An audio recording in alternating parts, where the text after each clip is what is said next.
Hello and welcome to Table for Five with No Reservations. Take a seat at the table for a fresh, sweet, salty, tart, and pleasantly bitter conversation. Thank you for joining us tonight. We are here for an interview with Taryn and Jess from the Extra Lucky Moms, which we're so excited about. And seated with me tonight is Rachel. Hey everyone. Jen. Hello. Jamie. Hi. Kim. Hello. Taryn. Hello. And Jess. Hi. And I'm Tabitha. So we invited these lovely ladies on this evening because it is World Down Syndrome Day, and they have kind of started a movement online to bring all providers and caregivers together to build a community for our disability as a whole community, which we love. So Taryn, if you want to just introduce yourself, tell us a little bit about you, that'd be great. Sure. So I am from New Jersey. I'm a mom of four. My youngest daughter, Rhea, was born with Down syndrome in March of 2020. So she's a full-on pandemic baby. She's also a heart warrior. She had heart surgery when she was 2 months old, full repair. So we're fortunate that all of that seems to be behind us now. She just has regular cardiology checkups, and so far so good. But yeah, so we started Extra Lucky Moms in May of 2021, and we'll talk a little bit about that in a minute. But Jess, if you want to introduce yourself. Yes. Hi, I'm Jess Quarello. Super pumped to be here. I am a mom to two girls. I live in Hoboken, New Jersey. And in July of 2020, my youngest, Adeline, was born with Down syndrome. She went undetected throughout my pregnancy. Her diagnosis went undetected throughout my pregnancy, which made quite a surprising birth experience. Yeah.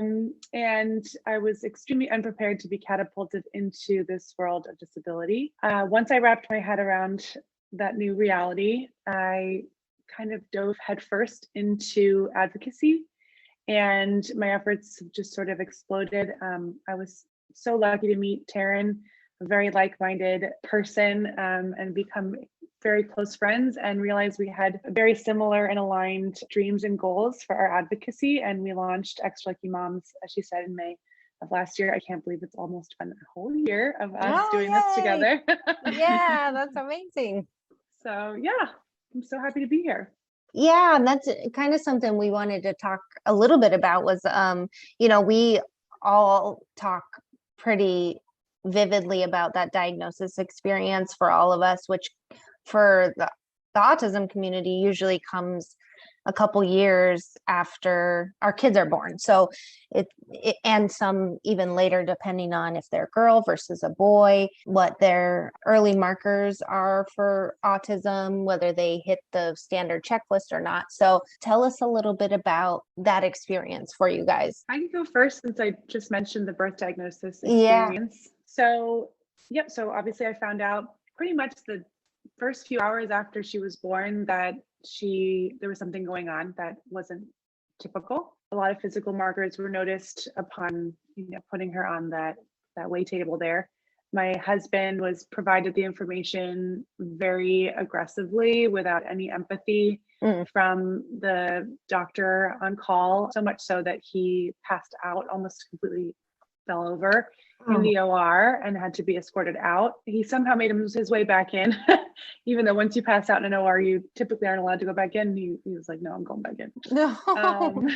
And over the next 4 or 5 days in the hospital, I spent a lot of time just inspecting her, because as autism isn't necessarily a physical thing, definitely not like Down syndrome. So, I was just looking over her little body for so many days as she was in the hospital, and finally got that karyotype test back. And I almost felt this sort of sigh of relief, like, okay, she's got it, we can move on. And yet also still completely freaking out and terrified. I don't think there's ever an easy way to find out a diagnosis. There's pros and cons to having known during pregnancy or after. It took me a lot of time to, really sit with it and allow myself to understand it. And it was confusing because I loved this child so much, and I was having to care for her while also having to hold space for myself and let myself be sad and be disappointed and be confused and be frustrated, all while trying to care for a newborn. That was really hard. But yeah, I think,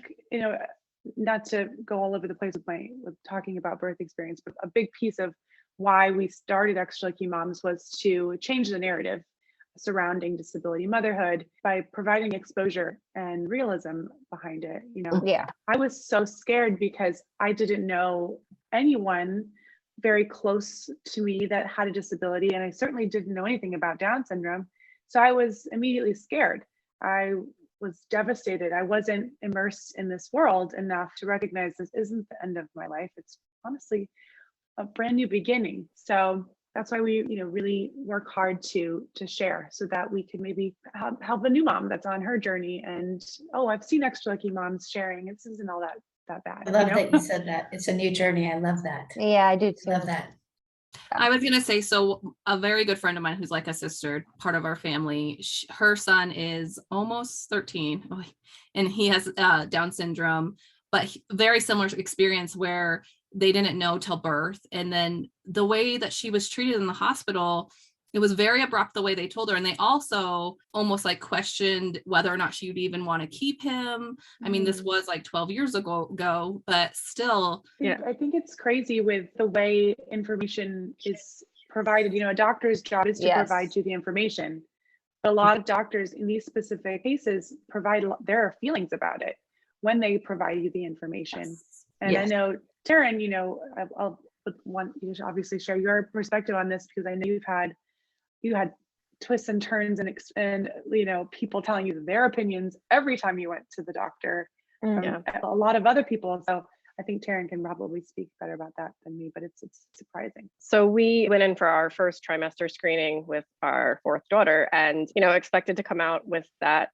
Okay, we can post on Facebook now that we're having a baby. Safety zone. Yeah. And they noticed some markers of something going on, so we opted to do a CVS test right then and there, just because I am not a patient person. I need to know what's going on, and I just wanted information. So, Taryn, I'm not a mom of four. What is a CVS test? CVS. I adopted my. CVS. Okay, I adopted CVS. my kid. I'm like, what is that? And it's funny because somebody else just asked me this yesterday, and I was like, I don't know the actual term. It's basically it's like an amnio, but earlier. So you can have the CVS up to like 13 or 14 weeks. It's a little less invasive than an amnio. It's basically genetic testing, though, where they go in and like check the genetics. So a week later, 5 days, 6 days later, I got a call, and the geneticist said the test detected a third copy of the 21st chromosome. The baby has Down syndrome. Have you and your husband discussed what you want to do? And I knew what they meant with that. So I said, I would like to talk to my husband and call you back, even though we had already sort of had the conversation that this information wasn't going to matter. But it was a lot of that week after week. It was almost like every time I went to the doctor, because I became a high risk pregnancy, and I was followed by a perinatologist. And every time it was almost like they were shocked I was continuing. They found her heart defect at 16 weeks, and literally in the same breath reminded me that I had till 22 weeks to change my mind. My gosh. So it's a strange way to be expecting a child when people are constantly, I feel like you guys need your new shirt to be a maternity shirt that says, "Yes, I'm sure." I know. Like, that's a great idea.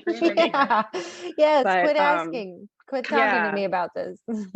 So it's, because of how everything was delivered, I really spent my whole pregnancy thinking that my whole world was going to be turned upside down and this whole negative experience. And even though we believed in our daughter and we were excited to welcome her and all of those things, there was still this dark cloud over everything because of all of this. I mean, when someone presents you a diagnosis and they make it seem like the better option is to walk the other way, it's hard to put that out of your mind that this isn't some monumental thing. And the information should be delivered in a non-biased way, in a supportive way, where you can provide information in a non-biased way to give you, they really had no information for me, because I think to them they weren't prepared for somebody who was continuing along with their pregnancy. So they gave me like a super outdated article that quite honestly freaked me out, and I threw it out pretty quickly into looking at it. But there was no information on like support groups or anywhere. And it was only until I finally stumbled on families on Instagram that I really found any hope. And that's why, you know, we're doing what we're doing, because we want people to be able to find us and, you know, and see, and not just see sunshine and rainbows, like understand that this is a journey and there's ups and downs of that journey. But the, you know, the underlying theme is that we love our kids more than anything in the world, and we would do anything for them. And I think, you know, the reason that we love talking about all disabilities is because I can't pretend to understand everything that you guys go through the same way you might not understand everything that we go through, but we do share all of these common themes. Yes. And understand that we're all celebrating those little moments that that we worked really, really hard at, and that we all like just might need space sometimes to vent about having a bad day, you know? Yeah. And community is like the key to, I think, finding yourself in this mothering journey or parenting journey or caregiver journey, because no one knows what we're doing. I knew nothing about autism before my children were diagnosed with autism. And that's kind of our mission too with our podcast, and what we do with it is just to like provide information, give people support, let them hear other voices who've been through what they've been through, talk about some of the things that are kind of not talked about, because there's a stigma attached to a lot of things in our communities, and we have feelings where people, and whether people understand what those are or not is their perspective. But we can't help if we're feeling a certain way after we're delivered information from a medical provider, you know, or whatever the case may be. Tell us a little bit about what you guys have going on with Extra Lucky Moms, because it's a lot of good stuff over there. Yeah, we're a little busy. Yeah, so much stuff. So we primarily, you know, we really claim ourselves as a community-based platform. So everything that we do is for and sort of prepared by the community, us being a part of that. It's been really fun building a platform where I'm kind of the focus group, but so is Taryn. So, you know, we created this because we felt that it was missing in this space. And it was also something we wanted selfishly. And it was a great way to also advocate for our kids as well. So we've got tons going on. We have a blog where we share stories of resilience and hope, individuals within our community. We share posts from people, you know, with disabilities, parenting children with disabilities, caregivers of people within this community. And we also share stories from, you know, professionals, from doctors, from people with tremendous insight into, you know, perform care and Medicaid. And so we're always trying to share ingestible information on our blog. We also have a line of apparel, accessories, and gear on our site, which is designed to spark conversation. I'm wearing our hat tonight. Yeah. Because my hair is very dirty, but also thank you. And a big Jess, piece of we call it recycled hair over here. Recycled hair sounds way better than filtered. You're welcome. I'm not sure we can go with recycled today. It's been it's like days. Saving water. You're just saving the water. Conserving. I have a question, and maybe for our listeners, I don't know a lot about Down syndrome. Could you tell us a little bit about Down syndrome? Yes, I'm happy to, because I just finished my presentation. My oldest is in 5th grade, and I'm doing a presentation for a class. So I just I love that. I just brushed up on all my Down syndrome facts. How does it affect your child? How many children? You know that. Yeah. So 1 in every 700 babies are born with Down syndrome every year or so, and it basically means you have a 3rd copy of the 21st chromosome. So you have 47 chromosomes, whereas most of the rest of us have 46 chromosomes. The interesting thing about Down syndrome is there's no spectrum per se, but the best way I heard it described is that you don't know how that extra chromosome is going to affect you. So sometimes there could be some birth defects, meaning like a heart defect or something like that, where the body, for lack of a better term, maybe got confused when it was putting everything together. So 50% of children with Down syndrome have a heart defect. A lot of them resolve on their own. A lot of our kids do have open heart surgery fairly, under a year old to repair that. Fortunately, surgeries are usually fairly successful. So we're all fortunate for that. And then a lot of kids, or most kids with Down syndrome, will have low muscle tone. So that could affect physical things with walking. A lot of kids need occupational therapy to just learn those fine motor skills. And then speech could be affected by the low muscle tone. And then, as far as there could be differences with learning and all sorts of things like that, but you really don't know. There's no like playbook that this is exactly what's going to happen with your child with Down syndrome. The low muscle tone is probably the most common thing. And it kind of goes that way, for every child, right? You don't really know how it's going to go, even for our neurotypical kids. And I think that was the most surprising thing for me coming into this journey with Addie is, even between Addie and Rhea, best friends for life. So cute too. Adorable. They still have the same diagnosis, but they maybe look like sisters sometimes. But they are different kids, and Rhea is better at some things that Adeline isn't as good at, and vice versa. And there's this other sort of thing that I thought that all people with Down syndrome are just happy all the time. They love everybody, and they're just and that's not true either. Is Adeline a really happy kid? Absolutely. But is she happy all the time? No. She's just like every other baby, especially right now as she's getting all of her teeth. It feels like at the exact same time. And the thing that I had to, like, as the mom of 3 older neurotypical children, the thing that I had to reality check for myself when I, found myself going down like rabbit holes of things that I thought Rhea wouldn't do, is I was like, well, who's to say any of my kids are guaranteed to do any of these certain things? If you think about college or getting married or any, it's like, we can't predict any of our kids' futures. So it's important to let them show you the way and let them show you what they're going to do. And I try to just keep that in perspective when it comes to Rhea, and know that the sky is the limit for her, but it's her call, not mine. So Jessica, you said you had to wait a few days before you got an official diagnosis? Yes. So they sent away her test. I guess it's a blood test, the karyotype, right? It's a blood test, a karyotype. And they look at everything under a microscope. Hair washing on your mind. So I know I've got lots of, I'm actually traveling with both kids tomorrow solo, so that's also on my mind. Oh my gosh. We better get you a cocktail. We better get you to bed soon. That's okay. I'm probably not gonna be able to sleep anyway because I'll like too much anxiety. So I'll be here with you guys. But it took about 4 days, which is interesting. I don't think that's how long the test takes. I just think that that's how long it takes in New York City hospitals. Well, I asked because, Taryn, like you said, there is no physical disability. You don't look at a child with autism and say, oh, that kid has autism, where there is a similar look. Not I don't know how to word this, so please bear with me. No. Stumble over my words. Very common characters. Common characters in a child with Down syndrome. So did your daughter not have those characters when she was born, or they just weren't sure? She did.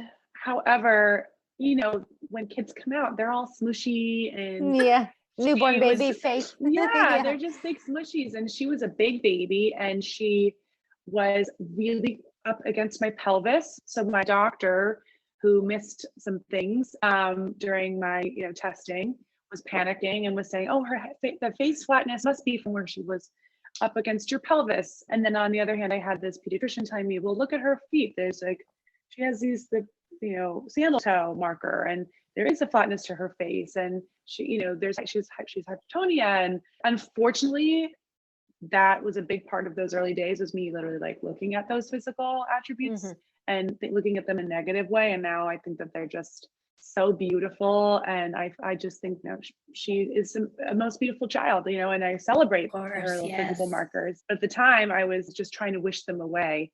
So I was glad that I got that testing within a reasonable time so that we could just move on and I could just. Well, too, you're just like had a baby, which in itself is like a whole whirlwind of like emotions and no sleep and all of that stuff. And then this like for us, our diagnosis stories all come way later in life, which, I mean, for some of us, most of us, we had years of wondering, like 2 years and hearing and people talking to us about their development and signs or not signs, and no one really saying, or because no one wants to outright say things to you. There's no blood test. You have to observations. Yeah. So, I mean, it's interesting to hear the similar feelings, which I would guess are common in any person that gets a disability diagnosis of any kind, but the path, is similar. Yeah, I think I love that you're sharing, this is why I love this platform and getting to connect with other moms that are in this space, because it's humbling too. I think if I were to be in a silo by myself feeling, I feel so sorry for myself because everybody knows it. I mean, this is how I feel now, but it was something I was thinking about when she was first born, that people are going to notice that she has a disability, and that, oh, poor me. And here you guys are experiencing years of not knowing, and that trauma and how that wears on you. And it's humbling, right? It's like a level set experience where we can hold space for each other and also like take our egos out of this and humble. It just keeps you humble, I think. Really, the more we learn, like education is power. Oh yeah. And then the people, right? So then you have a child, that you can see the disability, so they're probably treated differently for that. And then you have our children who people quite often you don't see the disability, so they think they're brats, they think they're spoiled, they just think they're these rotten children, not understanding, right? So there's both sides of it. So it is very interesting. Yeah. It's that judgment that people make that I feel like is the hardest part for all of us. And I've always said, like, the hardest part is that people will always see, right, when they see Rhea, they'll probably see Down syndrome and make a judgment call about that. Same thing with your kids, like you're saying, with a behavior thing, they might immediately make a judgment. And my dream would be that people could get to know the person behind all of that first. And it is about information to get to change. Like Kim's daughter is much older than all of ours. She's 25, right? No birthday yet. 25. Not yet. Yeah. And so she came up in a world where there was no information about autism or disabilities or and as time has gone on and there's been, social media and all these platforms where people can talk about things, the perspective has changed, but only to a certain point. We're still trying to educate. We're still trying to have our voices be heard, change things for our kids, get people to be kinder, and just give an opportunity for give it more than just a quick look and judgment, learn about, and you can't learn about everything, but if you give it a chance with someone that's right in front of you, then we can all, make a difference. Well, there's so much we can learn from differences. Yeah. And I'm going to butcher this quote probably, but I heard recently and it hit me. I was like, that's so true. And it's somewhere along the lines, like, our kids spend so much time trying to fit into the neurotypical or the, typical world. What if the typical world spent some of their time trying to fit into our world? And I think about that now with another child who's neurotypical.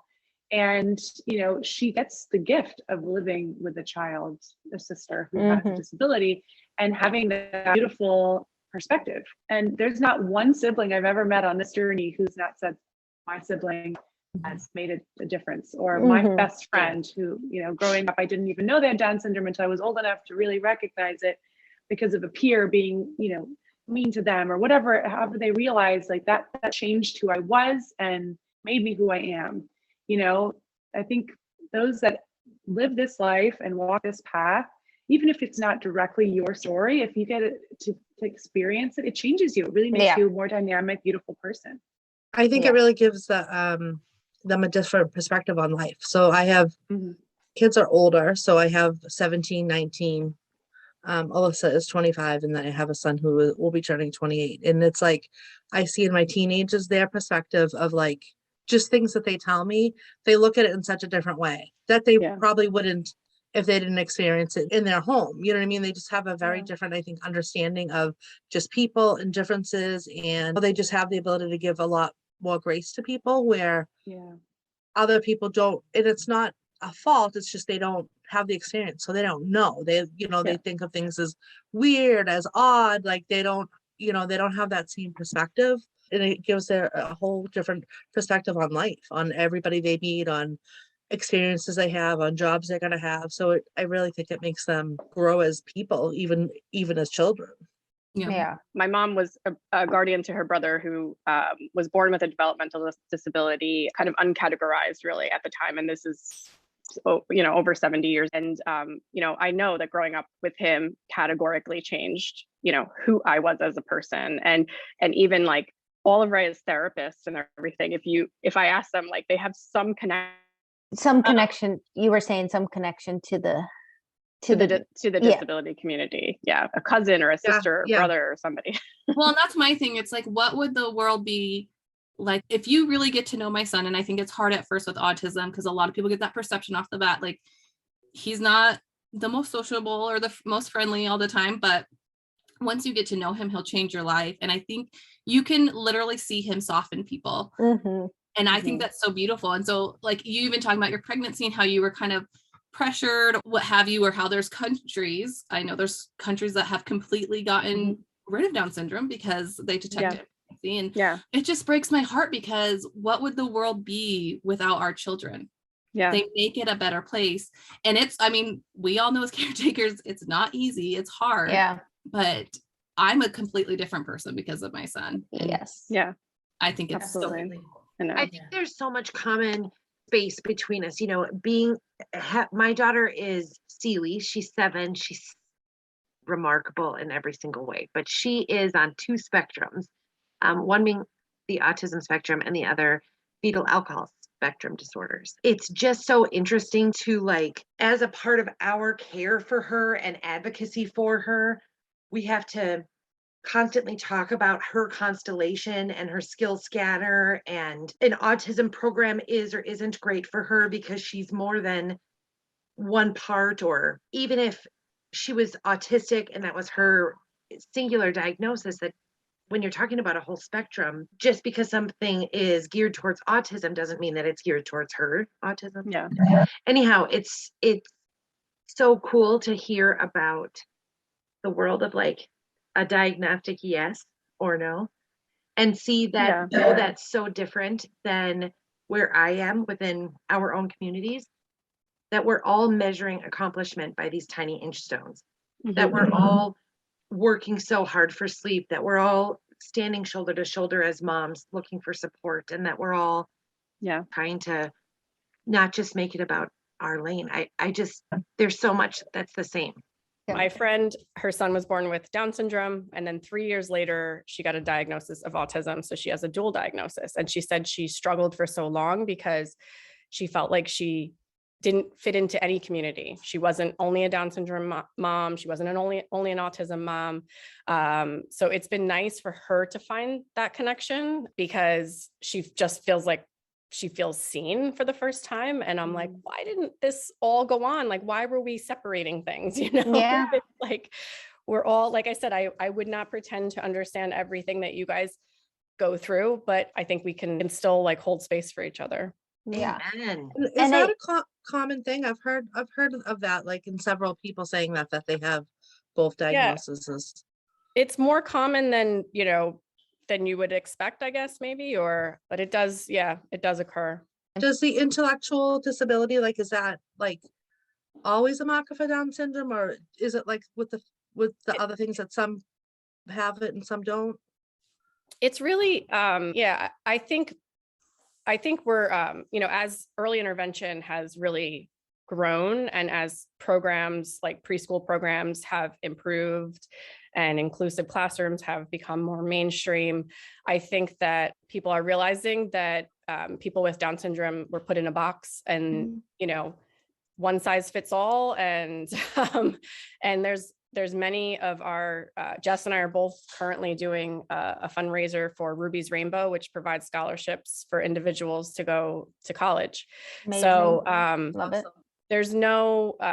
There's nothing to say that there's going to be a specific intellectual disability. There's a lot of times, help will be needed in school through an aide, just to make things a little bit more accessible. But a lot of our kids go off to college, and even if they don't, they still are wonderful humans and have lots of contributions. Yeah.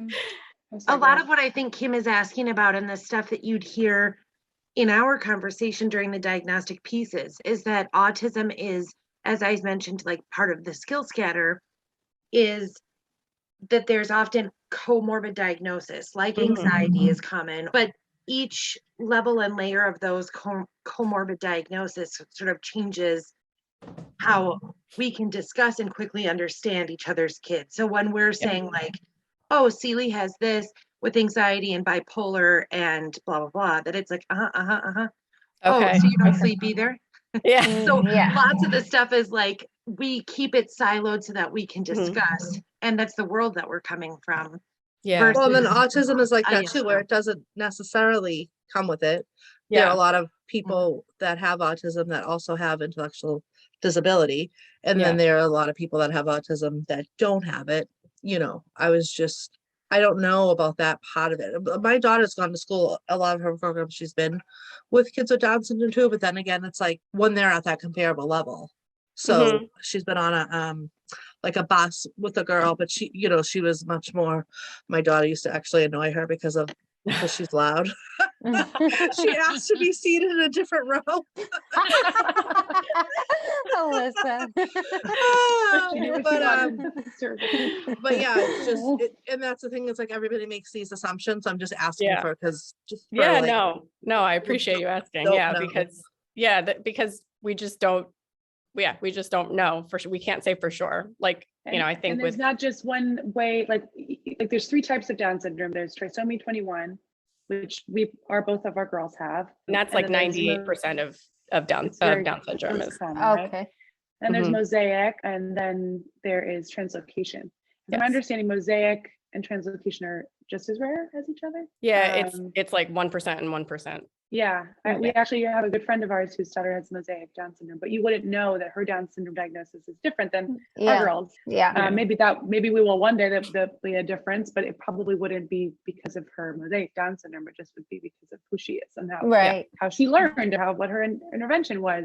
But I do think that a big, the thing that we're able to know about diagnosis is when it's sort of the majority, right? So like the majority of people with Down syndrome have a developmental delay. Yeah. A majority have heart issues, or 50%, and then they have hypotonia, and so all these things. But there's actually a nonprofit here in Hoboken called Rockbed 21, and there is a family.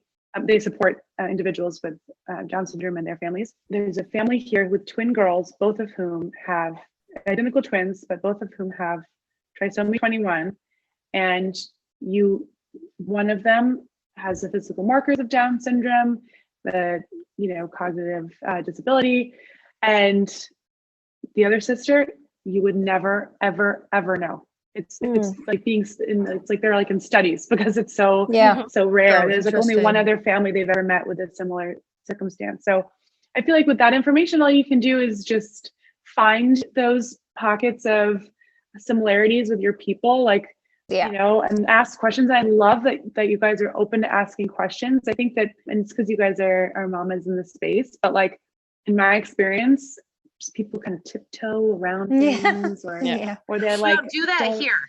We have big, heavy clogs that we walk around in. I love it. We want to know it all. We want to know. People, we all know people get so uncomfortable with the unknown. They're so it makes people uncomfortable. But that's another great thing. Just ask me.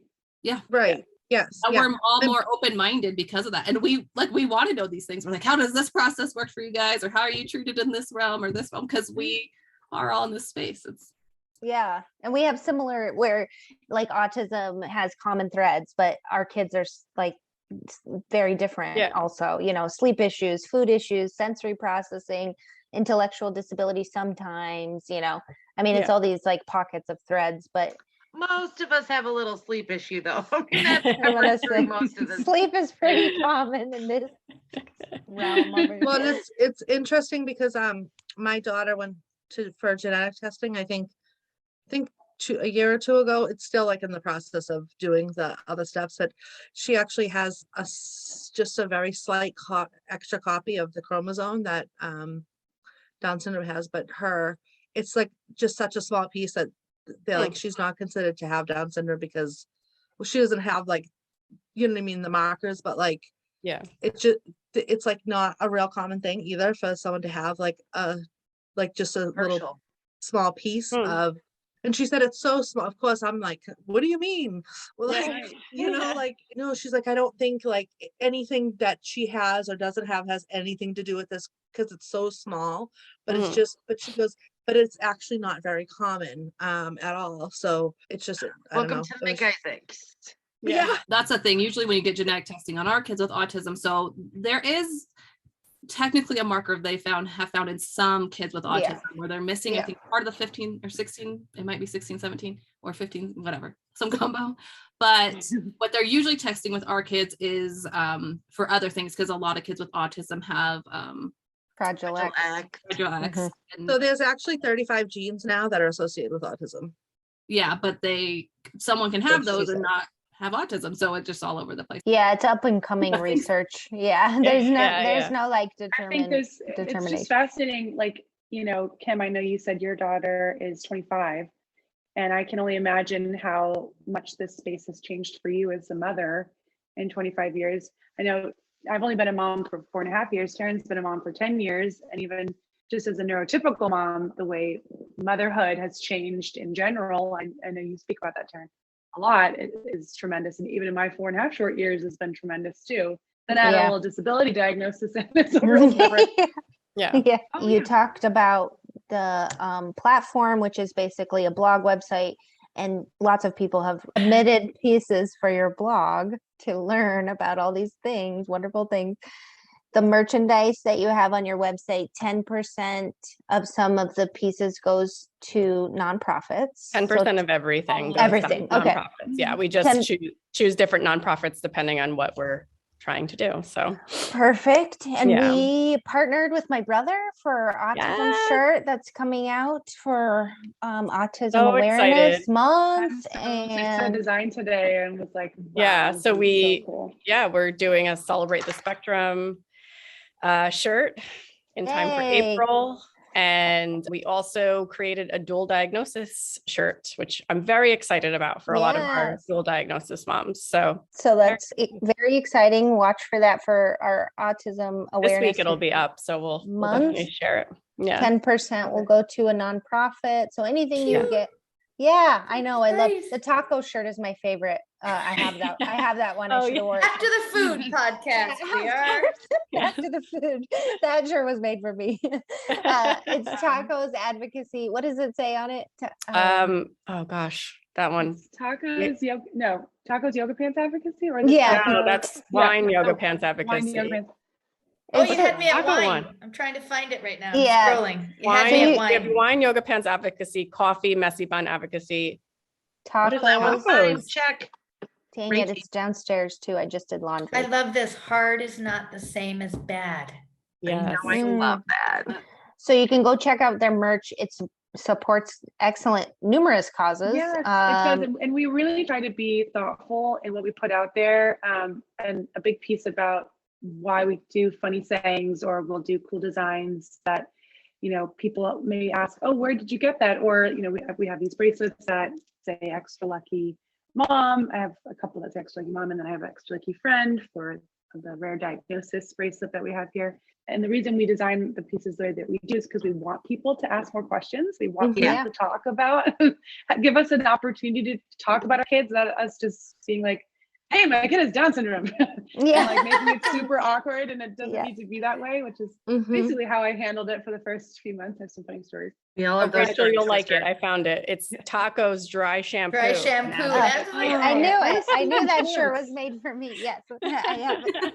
That's what it is. I saw it. I'm like, yes, I need that. But like, I love that someone will be like, oh, I love tacos and dry shampoo. And what is the advocacy part? He's like, well, let me tell you something more about my Yes. The more it's talked about and the more people understand, it's like I think people are just afraid. They're afraid of saying the wrong thing. They're afraid of offending us. They're afraid of upsetting us. Like, it just becomes uncomfortable. So it just becomes easier for people not to say anything and not to acknowledge it, which is the opposite of, I think, what most of us want, except for maybe if you're in that kind of beginning stage where you're just kind of processing and, figuring out for yourself. Outside of that stage, I think, we don't want that. So the more we talk about it, the more I feel like it just normalizes it. So people aren't as nervous about bringing it up. We don't want it ignored. We don't want our children not acknowledged. And I don't want people to, like, I always say, like, I try to do gentle advocacy because I don't want people to be afraid to talk. So there are people who advocate by telling everybody what you can and can't say. And personally, I would rather gently correct somebody and say, oh, we prefer to say it this way, or, rather than get mad at somebody all the time. That's just going to stop them from asking questions the next time. So I always say, like, I'll always give somebody the chance to just ask something the way that they know. And then I can always correct if I have to. Is it derogatory to say a person with Downs? Is that derogatory? Like, is that? We prefer like people first language. So the way you said it, as far as like someone with, but we do prefer to say Down syndrome. But again, we have that. Yeah, we have that in our community. In our world. There's lots of autism versus autistic. There's lots of 5 years ago, you would say it was more people first language. Now it's turning a lot more into saying, because autistic people have asked. All of them, they all get to choose, and that's what we say with our kids. That one day our children can, if they want to choose however they want to be. But it's a big divide. I think. And there was we have a changing. There's been a whole thing around special needs versus disability. And, we embrace the word disability because we agree that it's not something that we have to shy away from. But, I still find myself every once in a while saying special needs. I personally identify as a special needs mom, and I'm allowed to identify that way. It's not derogatory if you say that to me. But if my child one day says, I don't want to be called a child with special needs, then I'll say, great, I won't say that. But on the other hand, some people don't like to be necessarily put out their disability too. So it's like, it's hard because everybody has a different perception, and you just never going to make everybody happy, I think. In the past, special needs to me kind of brought more people. It's a bigger umbrella that includes so many more people, because people would be like, well, not everybody with autism does that. So it's like, kind of like, instead of putting it just to, especially like in my writing, for instance, but I'm like, oh, now they don't want you to use this word. So it's like, but I know people themselves, like even kids, like say I have a daughter with ADHD, she doesn't view it as a disability. Like it technically is, but like, I just think there's just such a array of like feelings and opinions and perspectives that it's really hard to like. We all like, I read a definition of disability the other day that was like something about daily life needs a modification to make things more accessible. And I'm like, gosh, then everybody has a disability. Exactly. There's something that we all need, whether it's, anxiety, like you said, anxiety or, other things. So I think not being afraid of the word. You need it for legal terminology. You need it for insurance companies. Like there's these places where in order to get services, you have to use these certain terminologies that the industry or that someone else has put in place that are still part of how you access services or support or whatever the case or make the world accessible. Like I always say, really in our home, my son isn't disabled because the accommodations are there. We made accommodations for him in their lives. It's in the outside world. And to get those things, you have to be like, hey, we need this. But I was going to say, that's what's great about your apparel is because it says little things like that can spark conversations where you hopefully nicely ask questions, and then you can that way without being abrupt in people's face, and then you're welcoming people in saying, hey, I'm open to talk about this. And so I want to talk about the other things that you're doing. So you also just recently started an in-person meetup.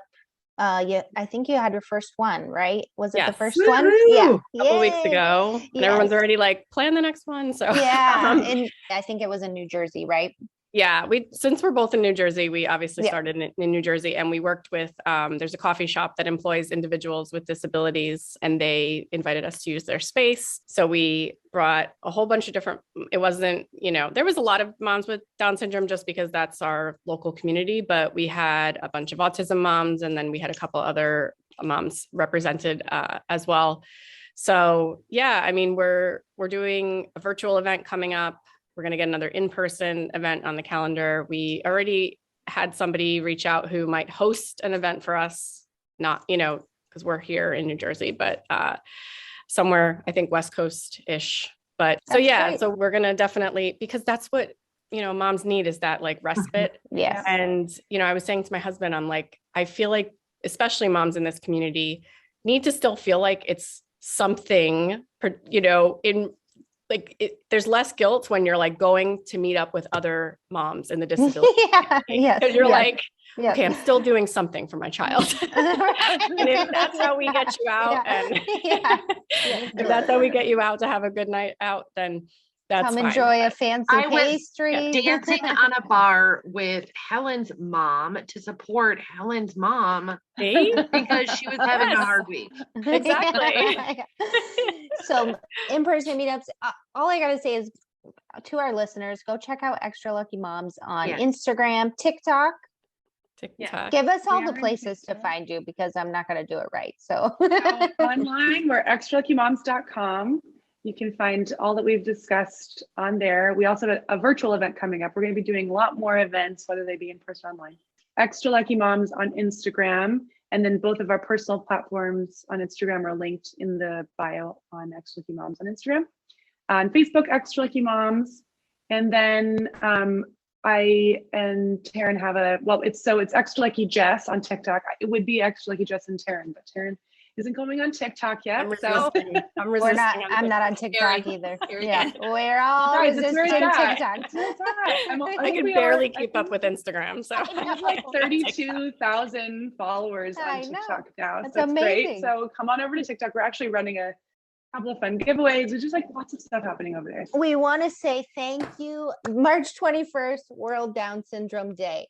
Check out the merch on Extra Lucky Moms. You'll see the shirt that we collaborated on with my brother, which I'm so excited about, for Autism Awareness Month, as well as the second shirt that we did, which is so awesome. Yeah. And just go over there and join the fun. Celebrate the disability community. That's what we're about here on this podcast. Yes. And we thank you guys for joining us tonight. Thank you both, ladies. It was wonderful chatting with you. It was wonderful meeting you guys. Thank you so much for having us. Thank you for joining us at the table for this interview with Jessica and Taryn of Extra Lucky Moms. Make sure to follow them on Instagram, Facebook, and TikTok. Also, check out their website, extraluckymoms.com. If you are enjoying the podcast and where you're listening allows, we would appreciate if you could rate and review us. Make sure to follow us on Facebook and Instagram. If you'd like to contact us, please email us at tablefor5podcast@gmail.com. New episodes every Monday. Join us next week as we start a new series. See you then. Bye.